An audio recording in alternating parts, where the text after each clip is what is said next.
Saudara-saudara, minggu lalu kita mengatakan 4 kali Roh Kudus turun. Dan selain 4 kali, tidak lagi tulis.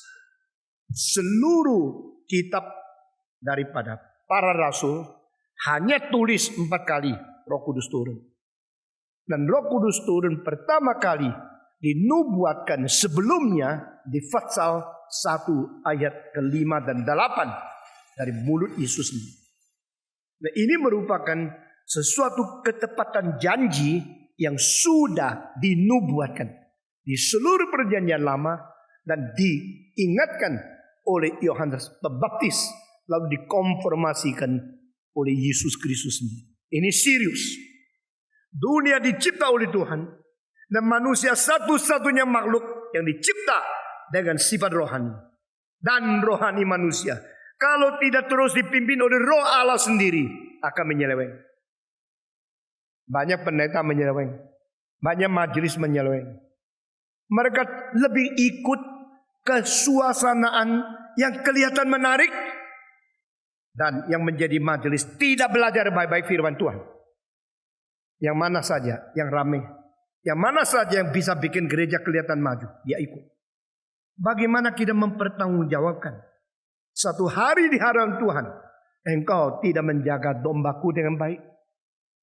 Bagaimana pendeta-pendeta bisa mempertanggungjawabkan? Engkau tidak mengkhotbahkan firman yang benar dan memelihara akan gerejaku dengan baik. Saudara-saudara sekalian, mengapakah penyelewengan itu terjadi? Karena ketakutan gereja kosong, karena ketakutan tidak maju. Maka kalau ada sesuatu peristiwa atau program yang meramai-ramaikan, orang rasa itu sudah cukup. Saudara-saudara, kalau memang itu caranya kekristenan, Yesus tidak perlu naik atas kayu salib. Waktu Yesus membuat mujizat, mengkenyangkan 5.000 orang, yang dengar khotbah dia 12.000 orang.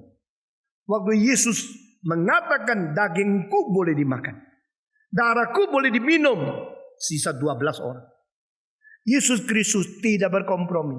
Akhirnya banyak orang merasa sulit mengikuti khotbahnya, sulit menerima doktrinnya. Mereka pergi dan Yesus akhirnya berani naik ke atas kayu salib.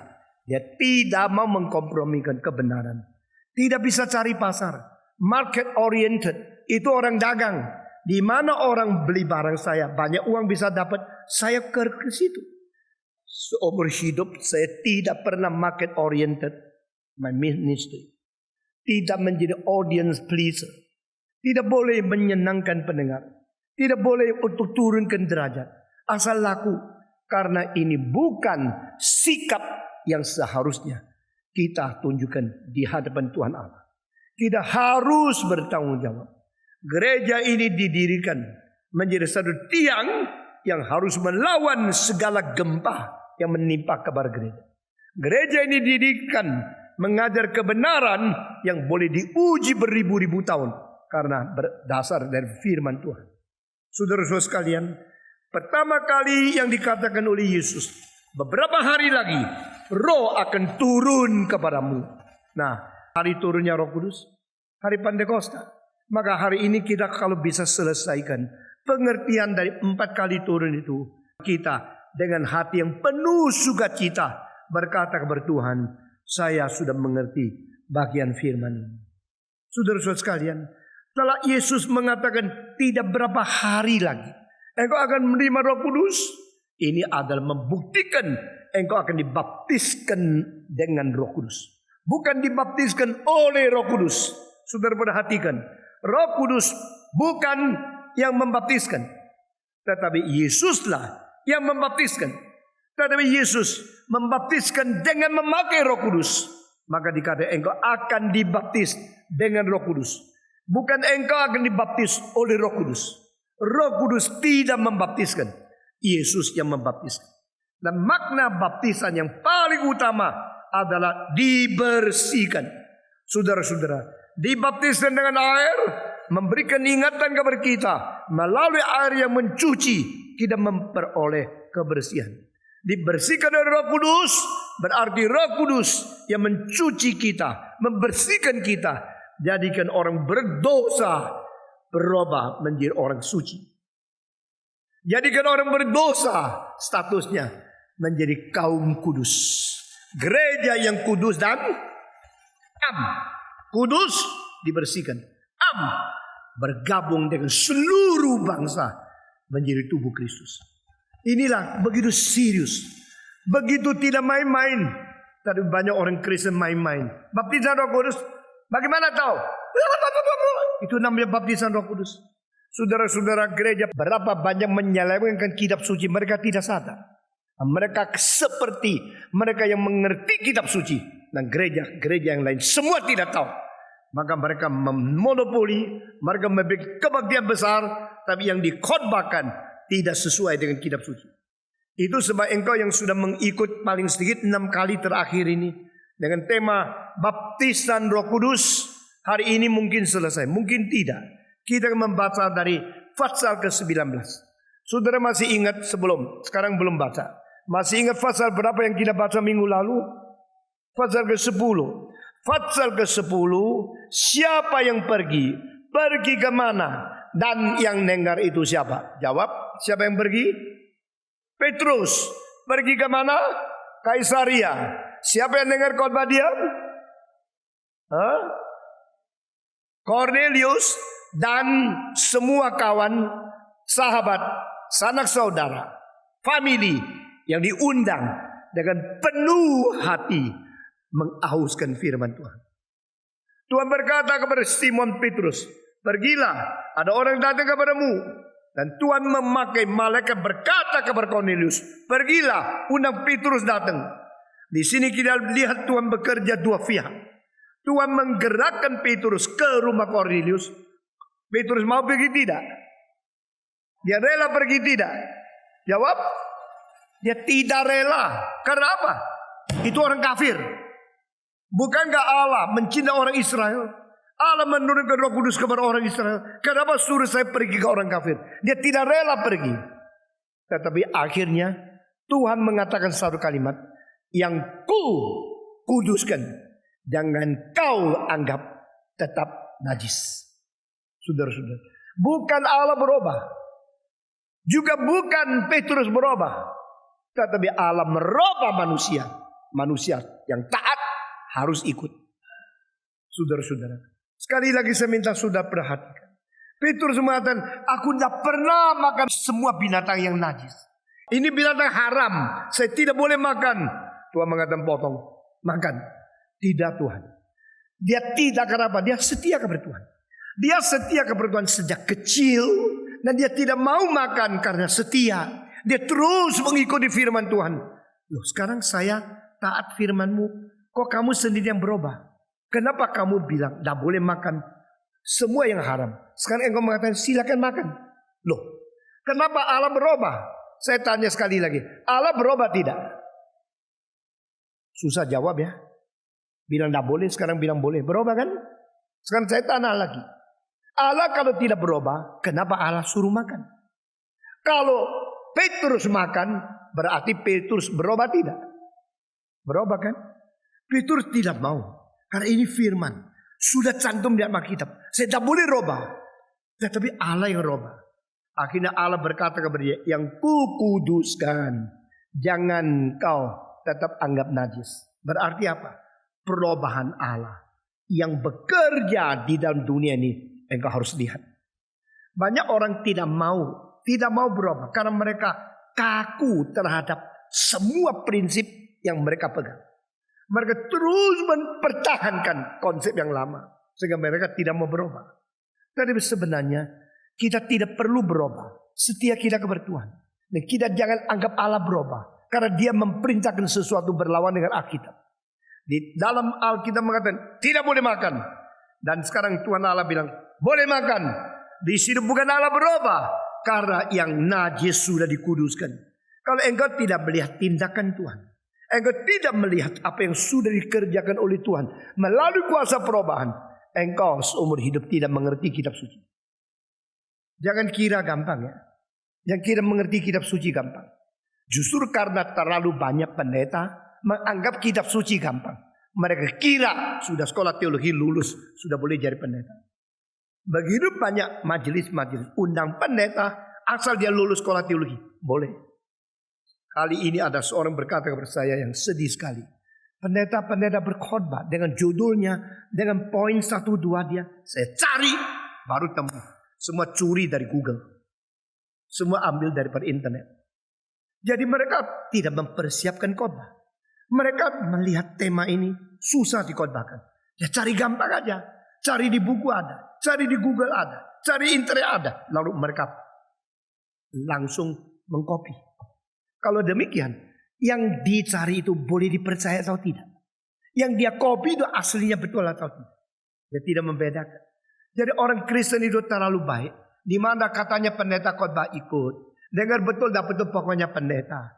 Akhirnya makin banyak yang salah. Makin mendapat pendengar yang banyak. Mengajar kepada zaman ini. Harus kita kembali. Kembali kepada firman yang benar. Kembali kepada ajaran yang ketat. Kembali kepada kesetiaan yang tanpa kompromi. Saudara-saudara. Akhirnya Tuhan menang. Petrus berubah. Tuhan pergi. Waktu dia pergi, dia kaget.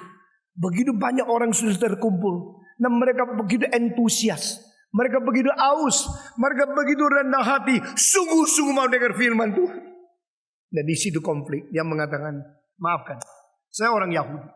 Menurut peraturan, orang Yahudi tidak boleh bergaul dengan orang kafir. Kamu ini orang kafir.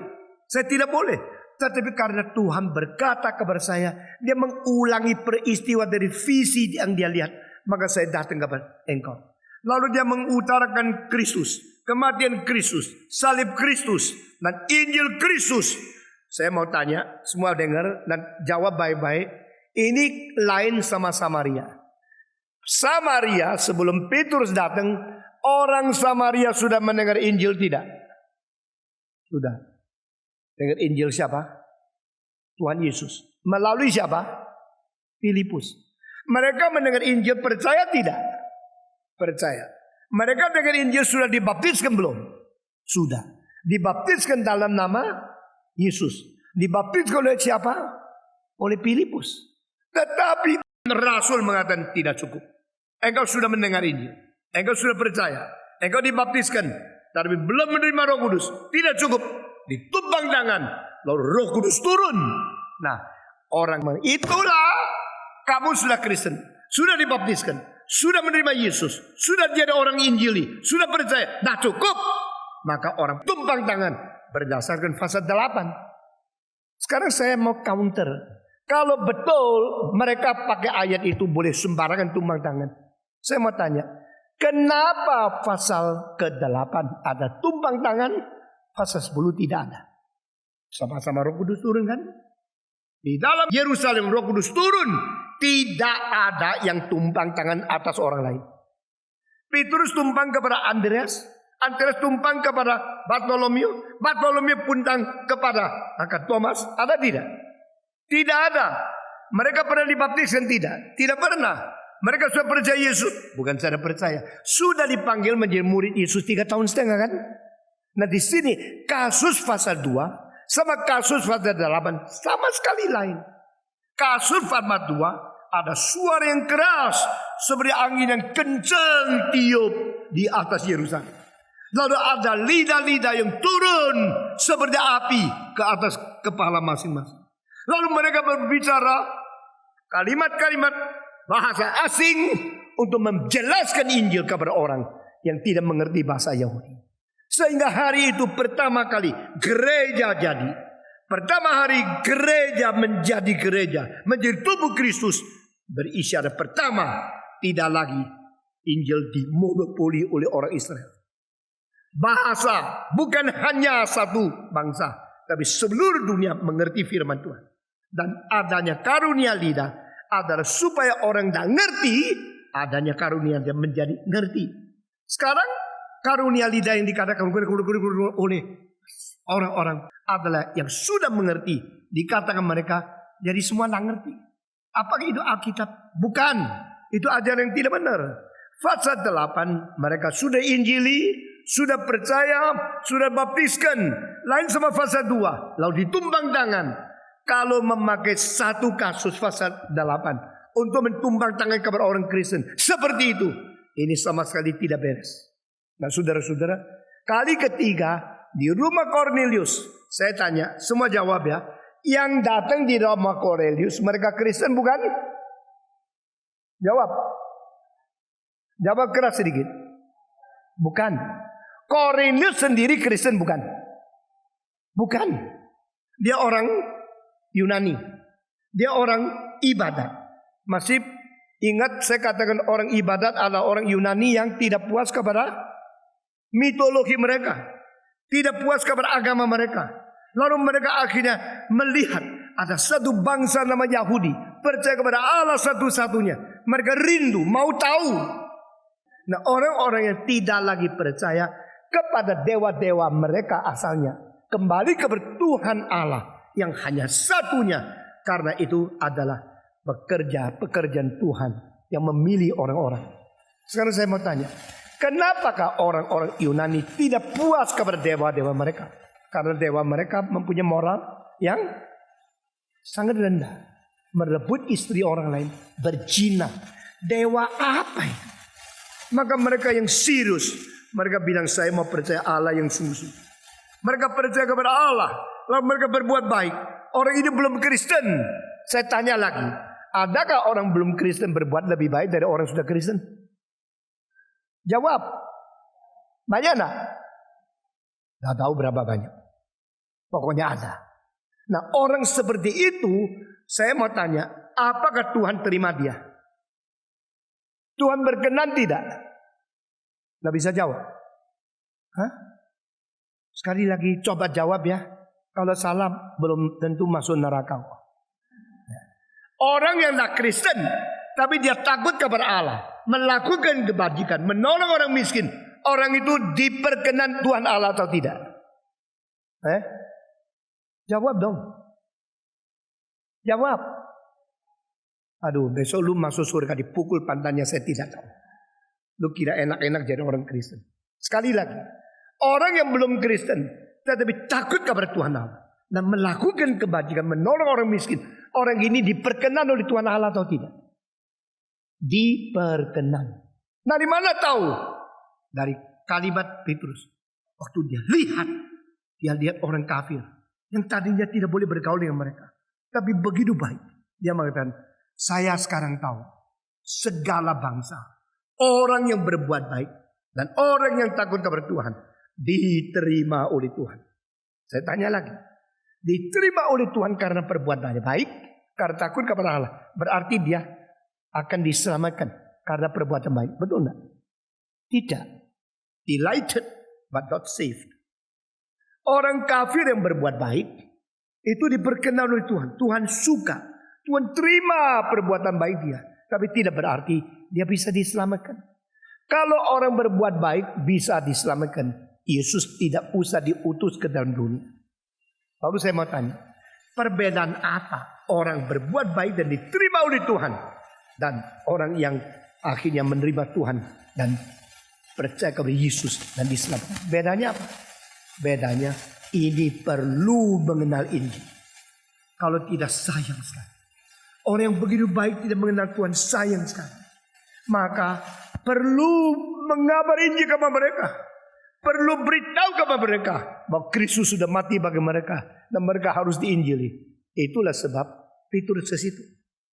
Dan Petrus ke rumah Kornelius, dia tumpang tangan, akhirnya dia tumpang tangan tidak. Dia baru berkhotbah. Di tengah-tengah berkhotbah, mereka mendengar Roh Kudus turun ke atas mereka. Mereka menerima Roh Kudus. Beda tidak sama di Samaria? Beda enggak? Beda enggak? Saudara-saudara, pasal 10 tidak ada tumpang tangan dan menerima Roh Kudus. Belum pernah mendengar Injil. Dulu tidak pernah dengar Injil, tidak pernah percaya, tidak pernah dibaptiskan. Sekarang pertama kali dengar Injil dia melongo. Belum menyatakan saya sudah dibaptis. Roh Kudus sudah turun kepada dia. Nah, ini kali ketiga. Semuanya berapa kali saya bilang? 4 kali. Pertama kali Petrus sendiri menerima Roh Kudus. Kedua kali orang Samaria menerima Roh Kudus. Ketiga kali rumah Kornelius orang menerima Roh Kudus. Keempat kali kita membaca Kisah Para Rasul pasal 19 Sudah habis baca, pikir sendiri, saya tidak khotbahkan. Kisah Para Rasul pasal 19. Saya akan baca pelan-pelan supaya engkau tidak lolos sembarangan. Ingat satu kalimat tersatukan. Ketika Apolos masih di Korintus, Paulus sudah menjelajah daerah-daerah pedalaman dan tiba di Efesus. Jadi Paulus di mana sekarang? Efesus. Dia di situ didapatinya beberapa orang murid, yaitu orang yang sudah mau belajar, mau menjadi murid orang Kristen. Katanya kepada mereka, sudahkah kamu menerima Roh Kudus? Ketika kamu menjadi percaya? Saya tanya, orang-orang di situ sudah percaya belum? Hah? Sudah percaya dan sudah menjadi murid? Ya, teruskan. Akan tetapi mereka menjawab dia, belum. Belum apa? Belum menerima Roh Kudus. Bahkan kami belum pernah mendengar bahwa ada Roh Kudus. Nah, ini orang Kristen, sudah Kristen, sudah dibaptis, sudah menerima, sudah jadi murid, sudah percaya, lalu belum pernah tahu Roh Kudus. Nah, orang kayak gini harus ditumpang tangan dong. Maka orang pakai cara ini. Coba lihat, sudah jadi murid, sudah percaya, tidak pernah dengan Roh Kudus. Itulah gerejamu Protestan, gereja Injili, tidak tahu apa-apa. Sekarang saya kasih Roh Kudus. Lalu tidak baca lagi. Lalu kata Paulus kepada mereka, kalau begitu dengan baptisan manakah kamu telah dibaptis? Jawab mereka semua, dengan baptisan Yohanes. Kata Paulus, baptisan Yohanes adalah pembaptisan orang yang telah bertobat.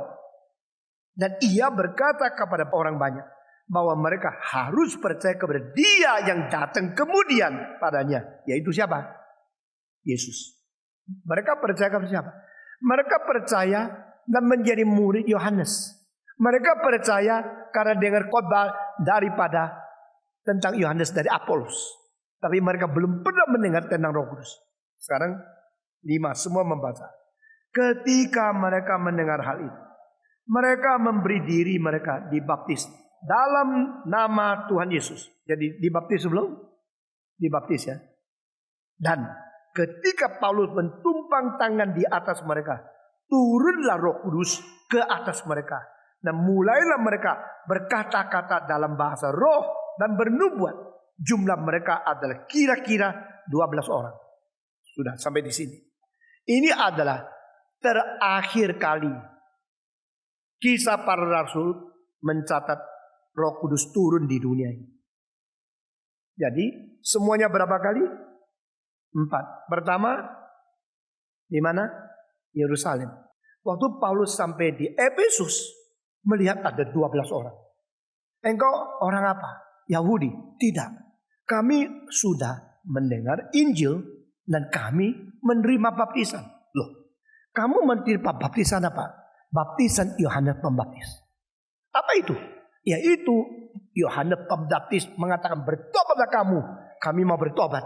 Kami dibaptiskan. Kami sudah dibaptis. Yang khotbah kepada kamu tentang firman itu siapa? Apolos. Dia di mana? Sekarang dia ke Korintus. Waktu Apolos mengabari Injil, KKR dan sebagainya, dia pergi, Paulus datang.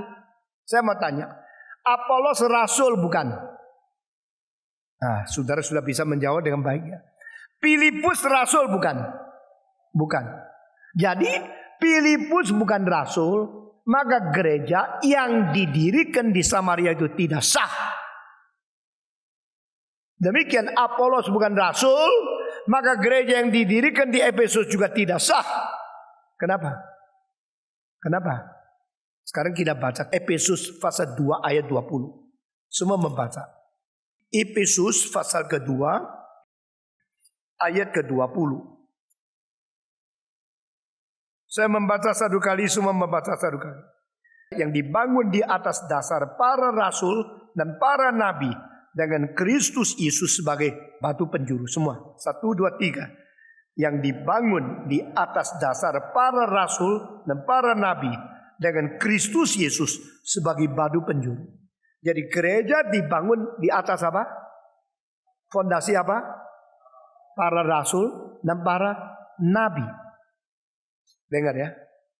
Gereja didirikan di atas dua fondasi. Satu rasul, satu nabi. Saya tanya, nabi lebih dulu ada di dunia atau rasul lebih dulu? Nabi perjanjian apa? Rasul perjanjian baru. Kenapa gereja tidak didirikan di atas nabi dan rasul? Kenapa diputar? Didirikan di atas rasul dan nabi. Nah, saya sekarang minta saudara baca dua tempat yang lain.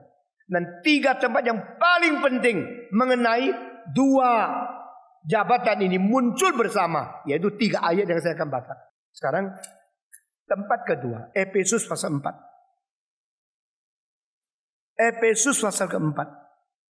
Ayat ke-11. Saya baca satu kali, saudara satu kali. Efesus pasal keempat. Ayat yang ke-11. Dikatakan di sini. Dan ialah yang memberikan baik-baik rasul-rasul maupun nabi-nabi, baik pemberita-pemberita Injil maupun gembala-gembala dan pengajar-pengajar. Di sini 5 macam. Rasul, nabi, pemberita Injil, gembala, dan pengajar. Di dalam 5 hal ini paling depan 2 itu apa? Rasul dan nabi. Ini tempat kedua ya. Sekali lagi. Dulu mana? Rasul atau dulu nabi? Loh, heran ya. Rasul ada dulu atau nabi ada dulu? Nabi ada dulu di perjanjian lama. Baru Yesus datang panggil rasul di perjanjian baru. Tapi waktu kitab suci mencatat dua istilah jejer, tidak pernah terbalik. Tidak pernah kacau. Selalu rasul, nabi. Di sini rasul, nabi. Sekarang lihat 1 Korintus pasal ke-12. 1 Korintus pasal ke-12 ayat ke-28. Semua membaca. Dan Allah telah menetapkan beberapa orang di dalam jemaat. Pertama-tama sebagai rasul, kedua sebagai nabi, ketiga sebagai pengajar. Sekarang saya tanya lagi. Rasul dan nabi waktu muncul diam satu ayat, yang mana dulu? Kenapa? Ya. Kenapa rasul dulu baru nabi?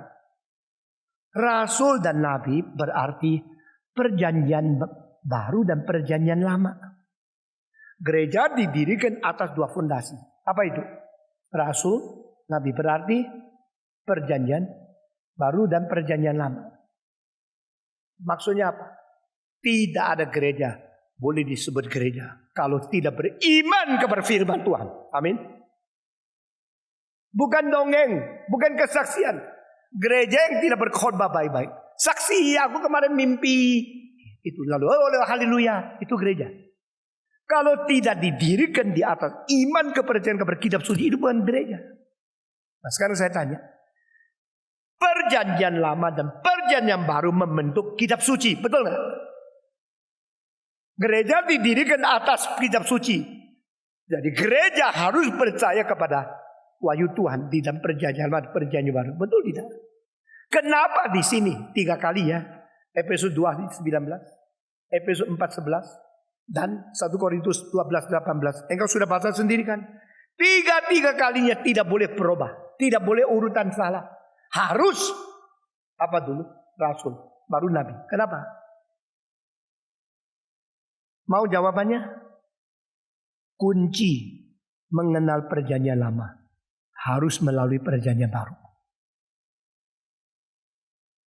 Kunci mengenal perjanjian lama harus mengenal melalui perjanjian baru. Engkau bilang, ini pun kenapa? Silakan tanya ya. Jadi orang Kristen jangan ikut-ikutan. Engkau bertanggung jawab untuk mengerti firman Tuhan. Besok kalau engkau menjadi hamba Tuhan, menjadi majelis, kalau membesuk ditanya, engkau bisa jawab dengan betul-betul mengajar orang. Kenapa?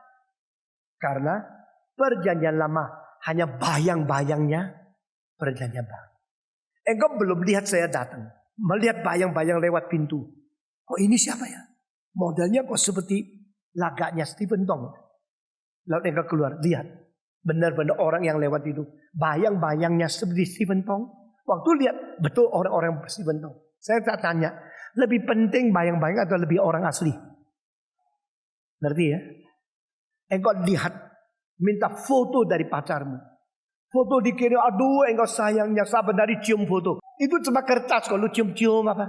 Tapi waktu orang datang dibiarin. Yang penting fotonya atau orangnya? Orangnya ya.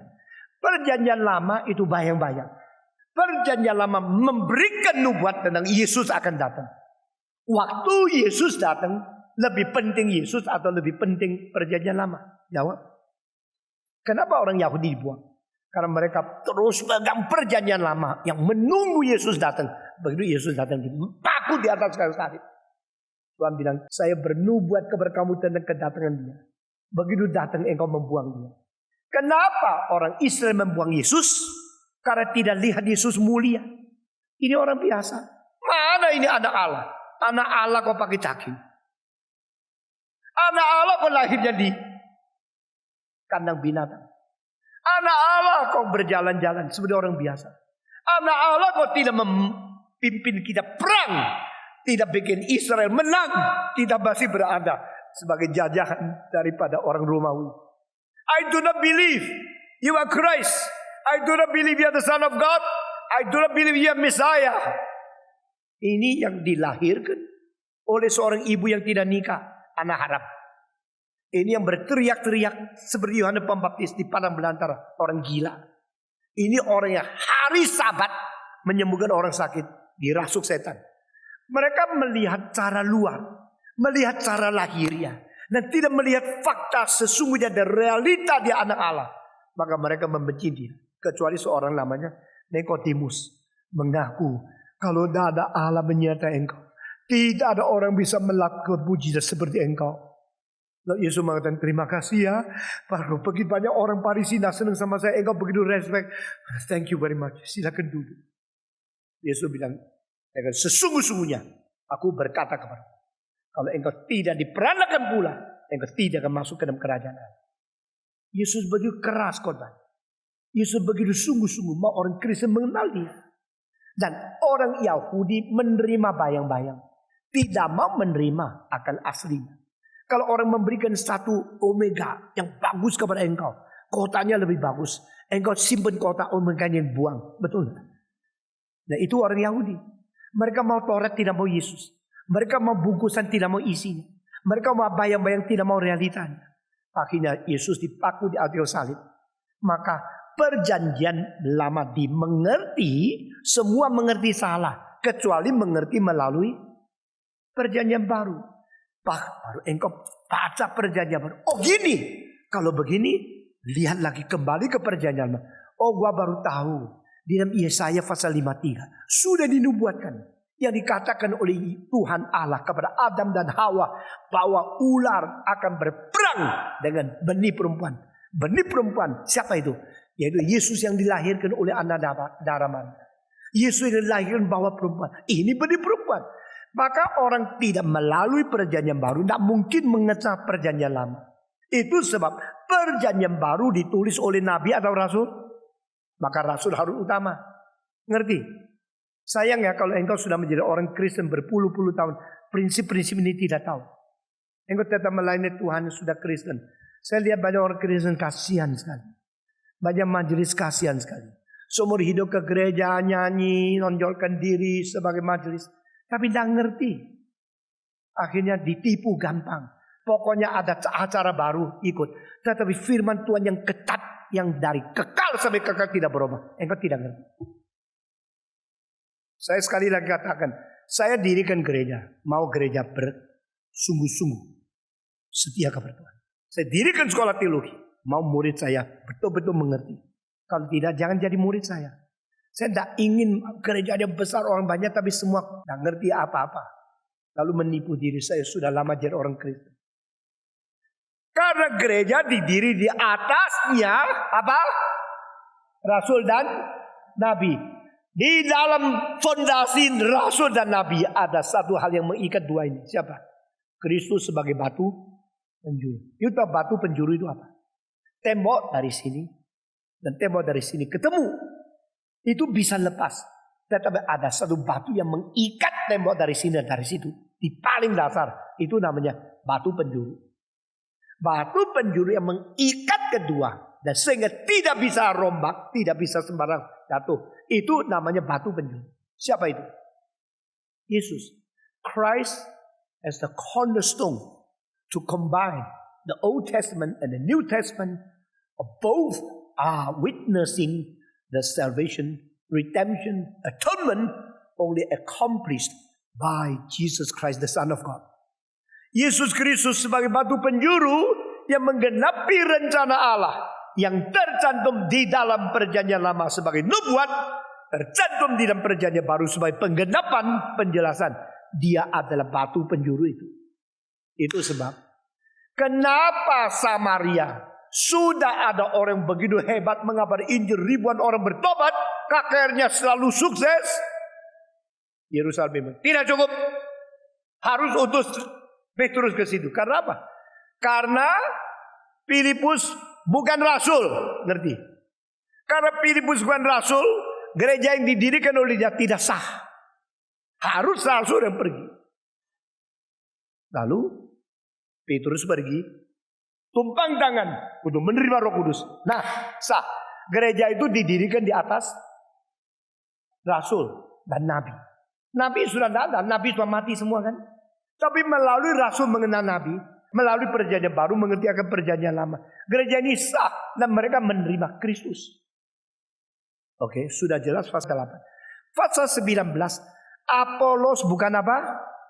Rasul. Paulus rasul enggak? Harus Paulus pergi untuk mengesahkan dia. Dengan mencilaka. Gereja tidak ada rasul. Cuma ada Stephen Tong. Ini semua bukan rasul. Maka kita panggil orang tumpang tangan. Supaya kita dapat Roh Kudus. Kenapa orang suka tumpang tangan? Saya tumpang tangan. Karena Alkitab mengatakan engkau tak cukup. Perlu ditumpang tangan oleh rasul. Saya tanya, lu rasul?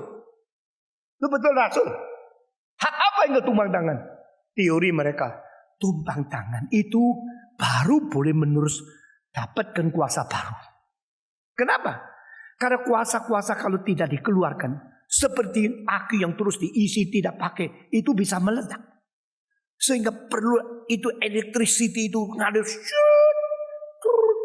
Sini ada keluar situ masuk, itu namanya the living stream, the living water, menjadi satu hidup yang mengalir.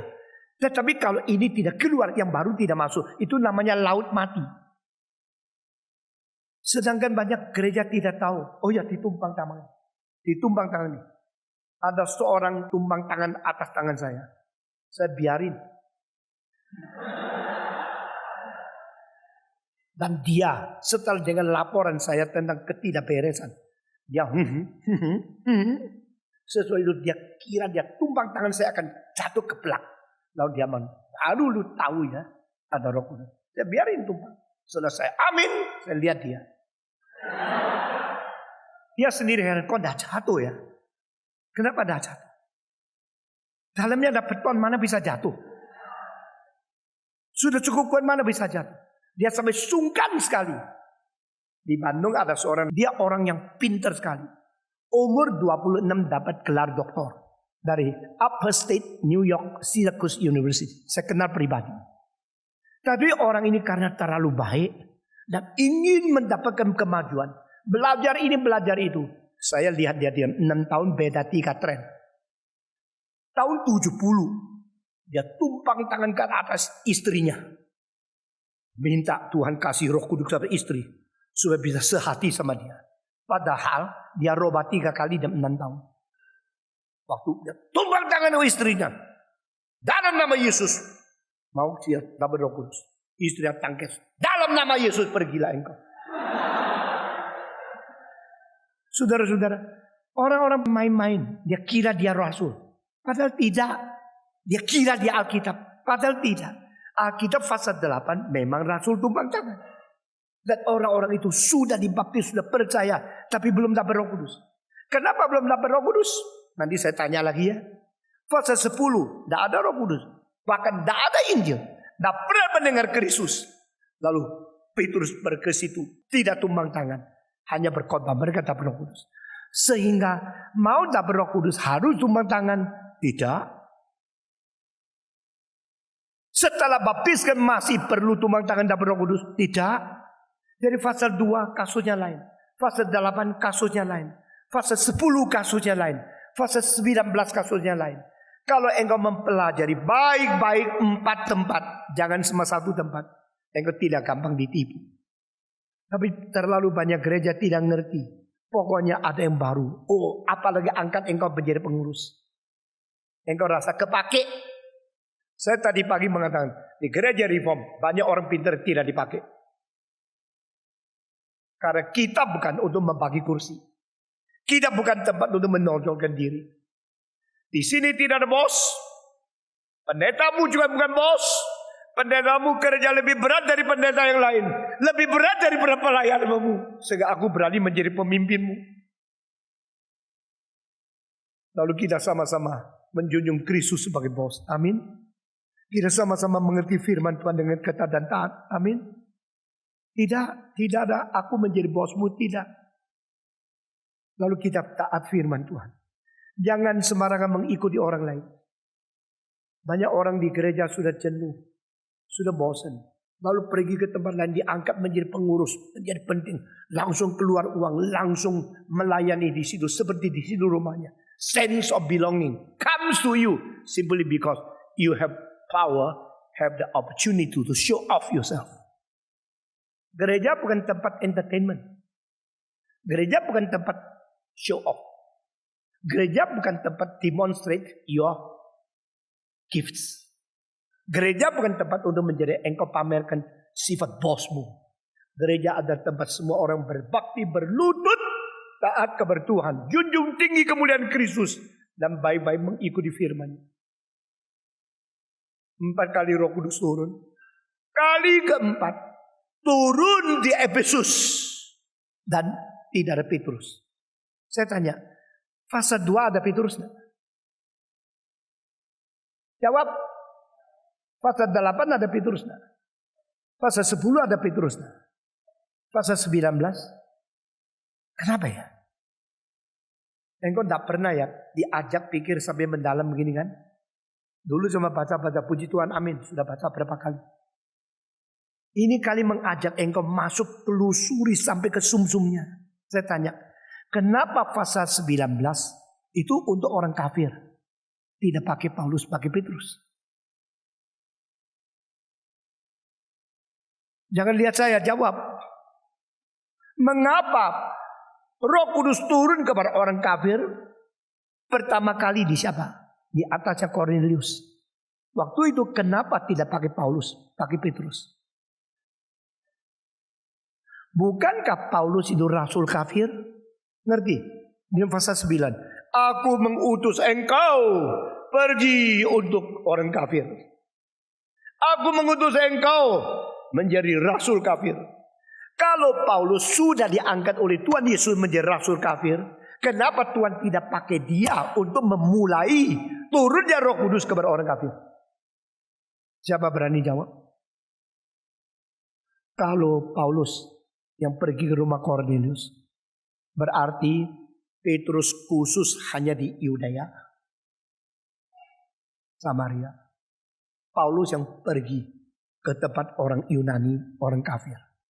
Gereja menjadi 2. Tapi Tuhan mengatakan Petrus itu yang pergi. Berarti baik kepada orang Yahudi, baik kepada orang Yunani. Yang menyetujui itu sama orangnya. Sehingga gereja itu kudus dan am. Tidak tergantung satu bangsa. Gereja itu kepada seluruh dunia. Nah, ini pengaturan Tuhan. Tapi saya mau tanya, kenapa 3 kali ada? Sampai kali keempat, Petrus tidak diutus, utus Paulus. Nah, ini lebih sulit dijawab. Karena sudah cukup dari permulaan fondasinya kuat. Petrus sekaligus menginjil orang Yahudi dan sekali menurunkan Roh Kudus kepada orang kafir. Lalu dia sekarang boleh diganti oleh Paulus. Paulus menjadi rasul kafir. Terus mengabarkan Tesalonika, Filipi, Galatia, Kolose, Korintus. Terus dia pergi. Menjadi yang diutus ke ujung bumi. Maka 4 kali ini fase 2, fase 10, Fase 8, saya putar ya. Fase 2, lalu fase 10, lalu fase 8, fase 19. Ini 4 kali membuktikan apa? Membuktikan orang Yahudi dan orang kafir itu harus dirubah dulu. Orang Yahudi dulu, maka 28. Orang kafir 10-19. Tetapi yang 10 ini adalah orang kafir di daerah Yahudi. Orang fase 8 adalah orang Yahudi di Samaria. Menurut fase 1, Yerusalem, lalu Yudea, lalu Samaria, lalu ujung bumi. Menurut urutan Yerusalem, Yudea, Samaria, terbalik. Karena apa? Karena geographical order sama tribal order itu harus dipisahkan. Alkitab begitu ketat, tidak main-main. Cuma yang baca Alkitab menemukan semua rahasia ini perlu teliti, perlu belajar sungguh-sungguh, perlu sabar. Saya sangat menghina orang yang belajar hanya mau SKS. Saya sangat menghina orang yang mau cepat-cepat dapat gelar. Tapi setelah dapat gelar S1, S2 tapi tidak ngerti. Sampai mati pun tidak pernah ngerti. Dan dia menipu gereja. Gereja kira dia sudah hebat. Tadi pagi saya berkhotbah di gereja. Saya mengatakan dari permulaan, gerakan ini tidak mementingkan nama, tidak mementingkan gejala, tidak mementingkan gelar, tidak mementingkan SKS. Maka pada waktu Paulus pergi, tanya mereka, engkau sudah percaya? Percaya. Kalau menerima Roh Kudus? Tidak. Jadi percaya sama menerima Roh Kudus itu pisah. Kalau begini, waktu Paulus tanya kalau begini berarti tidak beres dong. Yang kau baptisan itu terima baptisan apa? Oh, kita menerima baptisan daripada Yohanes Pembaptis. Loh, kalau begini, engkau tidak tahu setelah Yohanes Baptis datang ada satu lagi datang. Tidak pernah dengar. Kamu bukan percaya Yohanes Pembaptis. Yohanes Pembaptis mau orang percaya kepada siapa? Yohanes Pembaptis hanya pioneering, hanya pelopor, hanya perintis. Dia bukan mau orang percaya kepada dia, mau orang percaya kepada apa? Yesus yang dia kenalkan. Maka Petrus, Andreas, Yohanes sebelum menjadi murid Yesus pernah menjadi murid siapa? Yohanes. Lalu setelah Yohanes mengatakan, aku hanya membaptiskan dengan air. Yang datang belakanganku, dia akan membaptiskan engkau dengan Roh Kudus. Engkau harus ke situ. Lihatlah domba Allah yang mengangkut dosa seluruh manusia. Petrus sadar, oh kalau begini bukan Yohanes dong. Kita mesti ikut Yesus. Bye-bye. My former teacher, thank you so much for teaching me to know all these things. But finally, you know and you teach me. Not only here, but there. So I go to Jesus. Bye-bye. Lalu Yohanes Pembaptis mengatakan, I'm lonely if you go. Jesus is my rival. Dia akan merebutkan. Tidak. Dia memang tahu dia hanya hamba. Sebagaimana Paulus mengatakan dia hanya budak. Bahasa Greka, doulos. Saya hanya budak Yesus. Engkau percaya kepada Tuhan bukan kepada saya. Masih ingat waktu Petrus masuk ke dalam Cornelius. Cornelius bagaimana? Menyembah dia.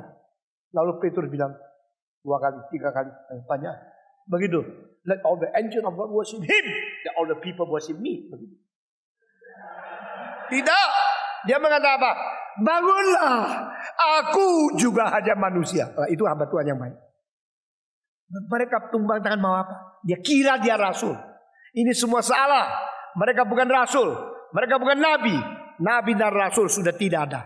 Kembali ke kalimat tadi. Kenapa gereja kita tidak ada rasul? Itu gereja sah.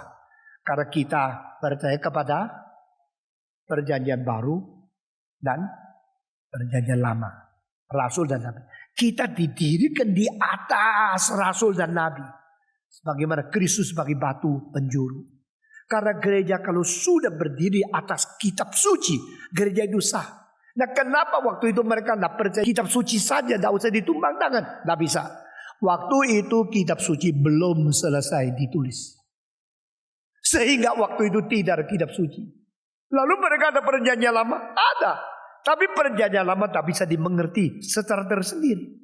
Harus dimengerti melalui perjanjian baru. Maka rasul dan nabi. Dan mereka tidak ada. Maka harus rasul pergi tumbang tangan. Bukan sekarang sudah di kitab suci engkau ditumbang tangan sama orang-orang dakan karuan. Mengerti? Maka Paulus mengatakan sekarang tumbang tangan, berdoa bagimu, engkau harus dibaptiskan. Bukan Yohanes Pembaptis. Yohanes Pembaptis baptisannya itu ada baptisan bayang-bayang. Karena dengan air membersihkan dosa tidak mungkin. Harus dibaptiskan dalam nama Yesus Kristus. Karena Kristus dengan darahnya, dengan firman-Nya, dan dengan rohnya membersihkan engkau. Baru dosamu bisa diampuni. Sekali lagi saya minta saudara jawab. Yang membersihkan bukan air kan? Yang membersihkan jiwa kita bukan baptisan dari Yohanes Pembaptis. Yang membaptiskan kita bukan baptisan dari air yang demi nama Allah Bapa, Allah Anak, Allah Roh Kudus. Karena yang penting adalah Yesus membersihkan kita dengan Roh Kudus. Dan di dalam kitab suci yang mengkuduskan manusia cuma 3. Apa itu? Firman, darah, dan Roh Kudus. Firman Allah, darah Yesus Kristus, Roh Kudus. Allah Tritunggal kan? Ya, Allah Tritunggal. Firman membersihkan kita. Darah Yesus membersihkan kita. Roh Kudus membersihkan kita. Dari Allah Tritunggal yang mengkuduskan kita. Allah pakai firman-Nya. Kristus mati di atas kayu salib pakai darahnya. Dan Roh Kudus pakai kuasa untuk mengkuduskan kita. Untuk membersihkan kita. Allah Bapa pakai Allah Anak. Dengan kuasa Roh Kudus membersihkan gereja. Baru engkau yang tadinya berdosa menjadi orang suci. Termasuk dalam tubuh Kristus yang disebut gereja yang kudus dan am. Ngerti? Maka Paulus mengatakan, no. You baptized already? What kind of baptism? Baptism of John the Baptist. No. You should believe to the later one. Yang datang belakangan. Yaitu Yesus Kristus. Maka Paulus membaptiskan mereka. Sekarang saya tanya lagi. Sudah masuk selesai. Fatsal 8 dibaptiskan lagi. Ditulis tidak? Ada baptisan lagi tidak? Tidak ada. Fatsal 19 dibaptiskan lagi tidak? Jadi kalau orang mengatakan, engkau dibaptiskan percik, tak cukup. Mesti dicelup lagi. Jangan dengar. Karena mereka memakai ayat-ayat yang sembarangan. Mengapa orang di dalam Fatsal 19 dibaptiskan lagi? Karena pertama dibaptiskan dalam baptisan Yohanes Pembaptis. Maka tidak sah. Kenapa di Fatsal 8 tidak dibaptiskan lagi? Karena mereka sudah dibaptiskan dalam nama Yesus. Sudah sah. Kalau sudah sah, lalu belum dapat Roh Kudus. Karena apa? Karena Roh Kudus belum turun kepada kelompok itu. Karena apa belum turun? Karena mengabar Injil, meneguhkan gereja bukan rasul. Semua sudah jelas. Nah, engkau mengatakan, sekarang saya mengerti apa itu gereja. Sesudah itu setia dan rajin melayani Tuhan melalui pengertian yang sejati tentang gereja. Tadi pagi seorang dokter datang kepada saya. Saya minggu depan sudah lulus katekisasi, dokter yang baik sekali. Saya dibaptiskan di sini. Tapi bukan dibaptis, atestasi. Saya tanya, dulu gereja mana? Dia menjawab, saya di gereja itu besar sekali. Kenapa you mesti pindah ke sini? Dia menjawab, karena firman Tuhan. Saya tanya dia, di situ tidak firman Tuhan. Dia bilang ada, tapi sembarangan. Lalu hati saya kosong sekali. Apakah saya perlu minta surat pindah gereja itu ke sini? Saya bilang, iya dong, harus dong. Saya sudah minta, ada yang tidak mau kasih. Ada yang tanya, kenapa lu mau pindah? Dia menjawab, habis saya sudah di sini 13 tahun. Imannya tidak pernah tumbuh. Pengertian firman tidak terlalu mengerti. Cuma ikut-ikut gong-gong 13 tahun. Seorang lain lagi berkata, Patong, saya sudah pernah menjadi majelis di gereja lain 20 tahun. Akhirnya saya setelah mengerti firman, baru saya sadar. Dulu saya tidak tahu jadi majelis apa. Hanya karena saya sedikit uang lebih kaya dari orang lain. Dipilih jadi majelis. Tapi saya sendiri tidak pernah mengerti firman Tuhan dengan baik-baik. Saya tidak mau Anda menjadi orang Kristen seperti itu. Dan saya juga tidak suka gereja saya dari Tuhan mempunyai anggota seperti macam itu. Dan saya mau kita sendiri, semua orang betul-betul mengerti firman. Jelas prinsip Alkitab. Lalu kita menjadi orang Kristen yang komit mengabdi Tuhan dan menjadi saksi Tuhan di dunia ini. Saudara-saudara, kita sama-sama membaca sekali lagi pasal ke-19. Kisah Para Rasul pasal ke-19. Sebagai 4 kali ini terakhir Roh Kudus turun di atas Efesus yang melambangkan ujung bumi. Semua membaca dari permulaan. Semua 1, 2, 3. Ketika Apolos masih di Korintus, Paulus sudah menjelajah daerah-daerah pedalaman dan tiba di Efesus. Di situ didapatinya beberapa orang murid. Katanya kepada mereka, "Sudahkah kamu menerima Roh Kudus ketika kamu menjadi percaya?" Akan tetapi mereka menjawab dia, "Belum. Bahkan kami belum pernah mendengar bahwa ada Roh Kudus." Lalu kata Paulus kepada mereka, "Kalau begitu dengan baptisan manakah kamu telah dibaptis?" Jawab mereka, "Dengan baptisan Yohanes." Kata Paulus, "Baptisan Yohanes adalah pembaptisan orang yang telah bertobat." Dan ia berkata kepada orang banyak bahwa mereka harus percaya kepada Dia yang datang kemudian dan padanya, yaitu Yesus. Ketika mereka mendengar hal itu, mereka memberi diri mereka dibaptis dalam nama Tuhan Yesus. Baptis berapa kali? Baptis berapa kali? Pertama kali baptisan apa? Perlu dibaptiskan lagi enggak? Perlu. Kalau yang dibaptiskan pertama kali dalam nama Yesus, perlu dibaptiskan lagi enggak? Tidak, jangan sembarangan. Terus, ketika mereka mendengar, mereka memberi diri dibaptis dalam nama Yesus semua. Dan ketika Paulus mentumpang tangan di atas mereka, turunlah Roh Kudus ke atas mereka. Dan mulailah mereka berkata-kata dalam bahasa roh dan bernubuat. Jumlah mereka ada kira-kira 12 orang. Terakhir, saudara-saudara, pasal 2 berkata-kata dalam bahasa orang lain. Pasal 8 tidak ada setelah tumpang tangan Roh Kudus turun yang berkata-kata bahasa asing. Pasal 10 mereka berkata-kata bahasa asing, memuji dan memuliakan Allah. Pasal 19 berkata-kata dalam bahasa asing dan bernubuat. Istilah nubuat di dalam bahasa Greka adalah profitir. Dan istilah profitir di seluruh perjanjian baru artinya adalah berkhotbah. Jadi mereka berkata dalam bahasa asing, bahasa lidah, lalu mereka berkhotbah. Orang-orang ini ditumpangi tangan, dibaptisan dua-dua ada. Pasal 8 ditumpangi tangan, tidak perlu dibaptis lagi. Pasal 2 tidak perlu ditumpang tangan, juga tidak pernah dibaptis. Pasal ke-10 tak tumpang tangan, Roh Kudus sudah turun. Ini semua berbeda, tetapi mirip ke satu yang hampir mirip adalah berkarunia rida. Ternyata pasal 8 tidak ada. Jadi tidak ada satu yang benar. Saya tanya lagi, pasal 8 ada angin ribut yang lewat enggak? Ada api yang turun enggak? Seperti lidah yang hinggap di kepala. Tidak ada, cuma pasal 2. Pasal 2 adalah induk, adalah fondasi yang paling besar daripada janji Roh Kudus turun kepada manusia. Dan sampai sekarang belum kembali. Itu ada once for all. Lalu pasal 8, pasal 10, pasal 19 adalah wakil 4 wilayah. Yerusalem, Yudea, Samaria, sampai ujung bumi. Pantesan dibaptiskan Roh Kudus tidak muncul lagi di Galatia, di Efesus, di Filemon, di Filipi, di Kolose, di Tesalonika, di Korintus 1 dan 2. Tidak pernah ditulis. Kenapa?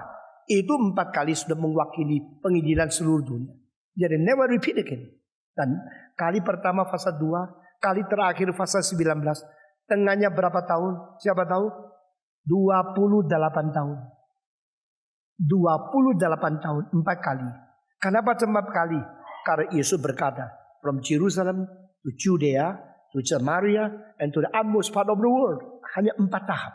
Nah 4 tahap sudah masing-masing diwakili fase 2, fase 8, fase 10, fase 9. Nomor. Dengan demikian, you mengerti apa namanya dibaptiskan oleh Kristus dengan memakai Roh Kudus. Dan terakhir, Paulus menyebut istilah baptisan Roh Kudus di dalam kali terakhir. Kita membaca bersama-sama. Ini adalah 7 kali terakhir. Yaitu kita membaca bersama-sama. 1 Korintus pasal 12 ayat ke-13. Ini adalah kali terakhir seluruh kitab suci membicarakan tentang baptisan Roh Kudus. Di antara 7 kali ini terakhir. Dan ini adalah satu-satunya ayat yang memberikan arti apa maksudnya dibaptiskan Roh Kudus. Pria baca 1 kali, wanita baca 1 kali, lalu saya mengakhiri dengan tafsiran semua. Sebab dalam satu roh kita semua, baik orang Yahudi maupun orang Yahudi, baik budak maupun merdeka, telah dibaptis menjadi satu tubuh, dan kita semua diberi minum dari satu roh. Wanita 1, 2, 3. Sebab dalam satu roh kita semua, baik orang Yahudi maupun orang Yunani, baik budak maupun orang merdeka, telah dibaptiskan menjadi satu tubuh, dan kita semua diberi minum dari satu roh. Sudah dibaptiskan belum? Sudah belum? Sudah. Di dalam bahasa Greka, past participle tense. Once, forever. Happened before and already finished. Karena already finished, maka bukan setiap hari orang dibaptiskan Roh Kudus. Lalu yang tumpang tangan, yang membaptiskan kita, bahkan bukan Roh Kudus. Siapa yang membaptiskan? Yesus Kristus. Dengan memakai kuasa Roh Kudus. Tetapi waktu engkau hari itu menerima Kristus, engkau dikuduskan, engkau dibaptiskan ke dalam satu tubuh, yaitu tubuh Yesus yang dilahirkan pada hari apa? Hari Pantekosta. Mari kita mengerti apa artinya Roh Kudus turun, dan setelah turun dia mau apa? Mengerjakan sesuatu apa kepada gereja untuk selama-lamanya. Mari kita berdoa. Bapa di dalam surga, kami berterima kasih.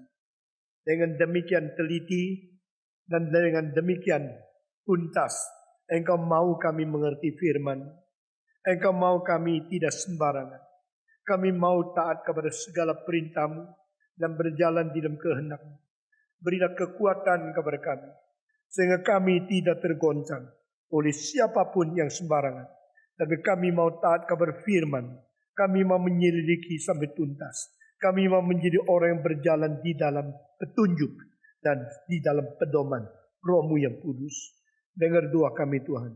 Kami serahkan semua saudara-saudara kami yang kami kasihi, yang telah mengikuti selama begitu banyak kali tentang tema baptisan Roh Kudus ke dalam tangan-Mu. Yang hamba-Mu kurang jelas menyampaikan, kiranya Engkau sendiri bekerja terus untuk memberikan tambahan pengertian di dalam hati kami masing-masing. Dengar doa kami dalam nama Yesus Kristus, penebus dan juru selamat kami yang hidup. Amin.